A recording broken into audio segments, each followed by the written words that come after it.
राजस्थान विधानसभा चुनाव में वैसे तो सीधा सीधा मुकाबला कांग्रेस और भाजपा के बीच है, लेकिन बसपा तीसरी बड़ी ताकत बनना चाह रही थी, लेकिन इस बार उनके अरमानों पर पानी फिरता नजर आ रहा है। जी आप सभी को बता दें कि बहुजन समाज पार्टी की कोशिशें थी कि इतनी सीटें निकालने की अगर गठबंधन की आवश्यकता पड़ी भाजपा और कांग्रेस को तो बसपा के पास ही आए और बसपा ही किंग मेकर की भूमिका में रहे।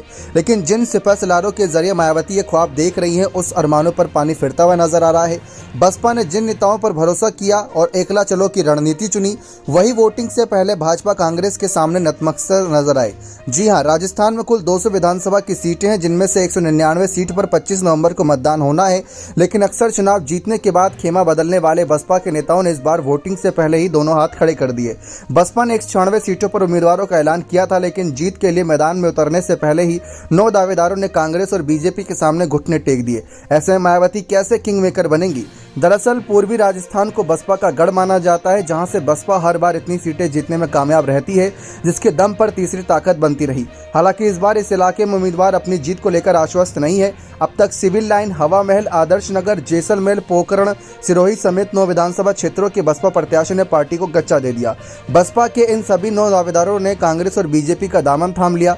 कहा जा रहा है कि कांग्रेस और बीजेपी अब भी कई बसपा नेताओं के संपर्क में है और वोटिंग से पहले कई और उम्मीदवार बसपा का दामन छोड़ कांग्रेस और बीजेपी का समर्थन कर सकते हैं। वैसे तो बहुजन समाज पार्टी हर बार चुनाव पूरे मन से लड़ती है, लेकिन उसके विधायक जीतने के बाद पार्टी के साथ टिकते नहीं। मिसाल के तौर पर अगर देखें तो 2018 में पार्टी ने न सिर्फ चुनाव लड़ा, बल्कि पार्टी के 6 विधायक जीतकर सदन भी पहुंचे। लेकिन जीत के बाद बसपा के सभी विधायकों ने कांग्रेस का दामन थाम लिया। 2008 में भी ऐसे ही कुछ देखने को मिला था, जब बसपा के 6 विधायकों ने कांग्रेस का दामन थाम लिया। बसपा राजस्थान की तीसरी सबसे बड़ी पार्टी है, लेकिन अंदरूनी तालमेल बिठाने के मामले में बसपा के पदाधिकारी फेल नजर आते हैं।